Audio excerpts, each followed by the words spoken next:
Hello, I'm Kerr. Welcome to my art studio. Painting from reference photographs is what we're going to look at today.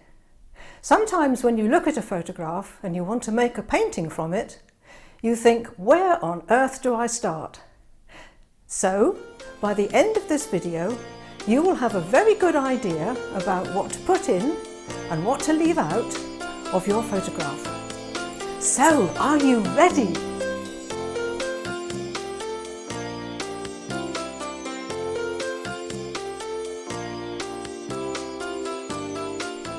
One of my viewers has written in and asked if I would make a video to help them to choose what to put in and what to leave out of a photograph when they're making a painting from it. So that's what we're going to do today. Now, I want you to do a little experiment. Now, you don't have to get up from your chair and you don't need any special materials. You just need your eyes, and we're going to do that now. So, what I'd like you to do is to choose an object in the room where you are. Doesn't matter what it is, table, chair, picture on the wall, the dog, the mother-in-law. Just choose any object in the room and I want you to concentrate on it. Now, without taking your eyes off that object, and that's the important thing, don't take your eyes off it. I want you to describe in detail the object to the left of the one you've chosen and the object to the right of the one you've chosen. Don't take your eyes off the one you've chosen. Now, if you've done that properly, you will not be able to see any detail in the thing that's on the left or the thing that's on the right of the object you chose. Okay, we're going to do it again. Now choose another object in the room, something completely different. Look at it intently, look at the details, and do not take your eyes off it. Now, while still looking at that object, describe in detail whatever is on the left of it, and describe in detail whatever is on the right of it. Okay, now look back at me. Now, if you did that little experiment correctly and you didn't take your eyes off the object you chose, there is no way you could have seen any detail whatsoever in the objects to the left or to the right. Yes, you could see their outline, you could see their colour, you know what the object is because it's your room. This actually works better in somebody else's house, because you don't know what the objects are. But there is no way you could have seen any detail whatsoever in anything except the object you had chosen to look at. Now, we can take that information and we can use that when we're working from a photograph. So the important thing to remember is we only see detail in the object we are looking at. And I'll put that up on the screen to remind us. We only see detail in the object we are looking at. Now let's look down at the desk. Our very good friend, the camera, will take wonderful photographs. And the better the camera, the better the photograph. But the camera is not always your best friend when it comes to painting a picture from a photograph. Let me show you why. Have a look at this photograph. Now, the bit of the photograph that we want everybody to look at, we call the focal point. Now, I would imagine that in this photograph, if you were doing a painting from this photograph, this is the focal point, the bit that you want people to look at. Now, when a camera takes a picture, it puts every single thing in that picture in focus. Now, we've just discovered from that little experiment that we did that, look at the sentence at the top of the screen, we only see detail in the object we are looking at. So, if this is our focal point here, this is the object we're going to be looking at, we don't want any detail around here whatsoever, because that's not how we see the world. It's how the camera sees the world. Excuse me. The camera will put every single thing in that photograph into focus. We don't. The human eye can't do that. Look at the sentence again. We can only see detail in the object we are looking at.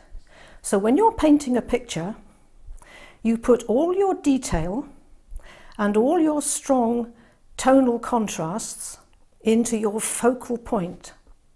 And then everything else around becomes more indistinct and maybe even slightly blurred.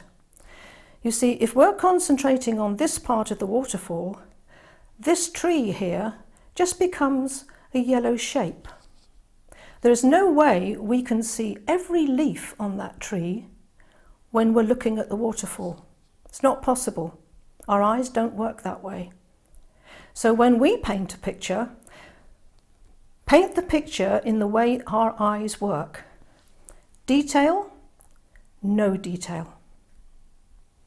Let's have a look at another picture. That would make an absolutely fabulous painting, wouldn't it? Now, presumably, this will be the focal point. It would be if I was painting the picture. So if we're concentrating on this, there is no way we can see every leaf on that tree, but the camera can. If you look carefully at that, you can see every single little leaf on that tree. There is no way we could see all the branches on these trees at the back, all the blades of grass over here. It's not possible. Our eyes don't work that way. So you need to put all your detail into your focal point. And detail is not just, in this picture, the lines and things on the side of the building, but it would be your strong tonal contrasts and your nice, bright, vivid colours. Everything else in the picture is suggested. A suggestion that there's rocks here, a suggestion that there's rocks here, but no detail. In fact, if I put this transparency over this photograph and take a pen, I'm going to draw the area that I would make my focal point. This would be the focus of my painting. This is where all my detail, strong tonal values and nice, strong, interesting colours would be. And everything else around here would become suggestions. I'd have a green area here with just the odd branch and the odd leaf, and that tells the viewer that it's vegetation. I'd have some detailed rocks drawn here, but when I got to this bit, they become more indistinct with not much detail. I'd have some interesting rocks here drawn in detail, but out here I would make them much more blurred, just a suggestion of rocks. Do you see what I mean? You do not have to put in everything that's in your photograph. You only put detail into the focal point. Now, you also don't have to draw every single thing that is in the photograph in front of you. You can leave things out and move things around. Now, if I was painting this picture, I certainly wouldn't put this detail in. That's not my focal point. I would say that my focal point is here. I think that is the main flower. This is the main actor, if you like, and this is the sort of focal area. And I would make these flowers a little more indistinct, a little more blurry. And that one, I might even get rid of that one altogether. Look. Okay, I wouldn't have black in the background and all these grey bits, but I've just done that because that's the colour of the back of the photograph. I just want to get rid of that flower, because I think that flower is fighting with that one. Let me move that again. You see what I mean? That's fighting with that one for attention. So let's get rid of him. He's a bit of a nuisance, always wanting attention. When we get rid of that one, your eye definitely comes back to here. That's a bit of a problem as well. We could maybe make that a bit shorter, or maybe get rid of it altogether. And maybe move that one over a bit. You see, you can play around with a picture. You don't have to draw or paint exactly what's in front of you. Now this is going to be my main focal area, and I would just suggest these flowers out here. And as I said, I would leave some of them out. Those of you who have already watched my video on line and wash will recognise this picture. Line and wash, by the way, is a line drawing done in ink or pencil or whatever you want to use, and then a wash of colour put over the top, usually with watercolour. But this is the line drawing that I did for that picture. And can you see here, I've got the strong tonal contrasts and the detail in the focal point, but everything else around is only a suggestion of what's going on. There's no detail in the tree, there's no detail in the bushes, there's no detail in the distant fields. This is where your detail must be. Remember that little sentence? We only see detail in the object we are looking at. Here's another one I did a long time ago. I was doing a demonstration for water-soluble graphite, and this is a drawing that's been done in water-soluble graphite. Now, when I was sitting out of doors, sitting in front of this beautiful little Devon cottage, there was a line of washing, 2 recycle bins and a goat. Well, I decided that a line of washing, 2 recycle bins and a goat didn't actually enhance my picture very much, so I left them out. Well, I could have put the goat in. That would have looked all right, but he did smell a bit, so he got the heave-ho. So don't be afraid to leave anything out of your picture that you don't think is going to add to the story. So my line of washing, my 2 recycle bins and my goat, they went. Now, I know you're going to ask to see a picture that I've painted from a photograph so you can see how it works. Well, that's not easy because I very rarely, if ever, use just one photograph. I might take elements from one and elements from another, put them together into a painting, change the lighting or something like that, add things in, take things out, but I don't actually work from one single photograph. I might be outside painting, sitting in front of the landscape, or more often than not, my paintings are just made up from my imagination.